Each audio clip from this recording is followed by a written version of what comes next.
Today, we are diving into a real head-scratcher happening in the U.S. housing market. It's this bizarre situation, this paradox, where for anyone trying to buy a house, things seem to be getting both worse and better, all at the very same time. So here's the central mystery we're trying to solve. On one hand, you've got data that says homes are becoming more affordable, and that should be fantastic news, right? But at the exact same time, sales have absolutely cratered. So what on earth is going on? To really get to the bottom of this, we have to start with the market's pretty icy start to the year. I mean, the sales data from January, it paints a really bleak picture. First off, sales of existing homes took a 4.4% dive in January compared to the same time last year. Now, that's a big drop on its own, but what's really wild is that mortgage rates were actually higher a year ago. So that's kind of weird.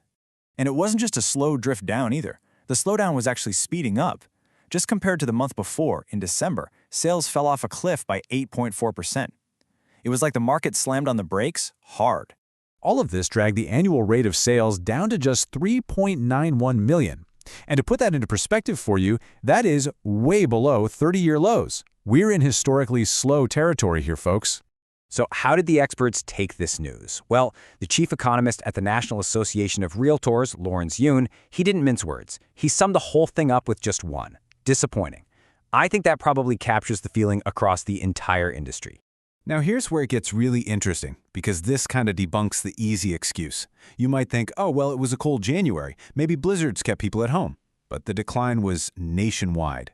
The West, which didn't get hit as hard by winter storms, actually saw the biggest year-over-year drop at nearly 8%. That tells you something much bigger is going on here. But this is where the paradox really kicks in. Because while sales were stuck in that deep freeze, other signs were pointing to a warm-up. There were signals that things were actually getting better for buyers. To really understand this good news, we need to talk about something called the Housing Affordability Index. Just think of it like a simple score. It asks, does a typical family make enough money to actually qualify for a mortgage on a typical home? The higher the number, the more affordable housing is. Simple as that. And boom, this slide just lays it out perfectly. A year ago, the index was at 102. Today, it's jumped to 116.5. That is the highest it's been since March of 2022, and it signals a very real improvement for anybody out there thinking about buying. So what's driving this? Well, this isn't happening in a vacuum. There are two major forces at play. First, mortgage rates have, thankfully, backed away from those terrifying 7% peaks. And second, for a lot of folks, their paychecks are finally starting to grow faster than home prices are. You can see it right here. The average 30-year fixed-rate mortgage is hanging out around 6.09%. Now, nobody's calling that cheap, but it is a world of difference from the 7% highs we were seeing. It's actually one of the lowest levels we've seen in about a year and a half. Okay, so this brings us right back to our big question. If affordability is looking up, why isn't the market just taking off?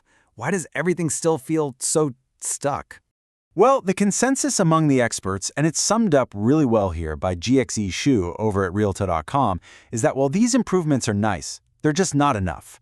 The market needs a much bigger push, specifically a bigger drop in interest rates, to really get fired up again. You know, it really boils down to four big hurdles. First, there just aren't enough homes for sale. Second, prices, even though they're slowing down, are still ticking upwards.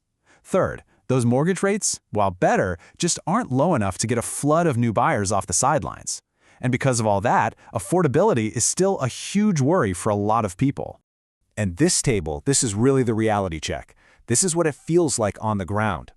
Inventory is just 3.7 months. That is still very much a seller's market. The median price is still up from last year. And get this, homes are sitting on the market for an average of 66 days. That's the longest we've seen in 7 years. It all just points to a whole lot of hesitation out there. So, with all these different forces pushing and pulling on the market, where do we go from here? What is the one thing we should all be watching? Right now, it really feels like the whole market is in a holding pattern. We had a super strong jobs report come out on February 11th, but rates basically just shrugged. So now, all eyes have turned to the new inflation data set to drop on February 13th. This could be the domino that finally gets things moving.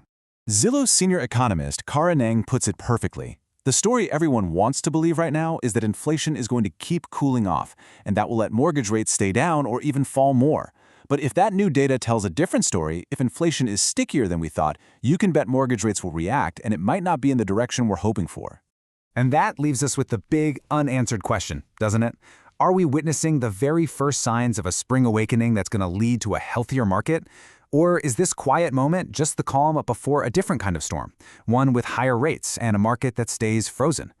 For now, the market and millions of hopeful buyers and sellers are all holding their breath.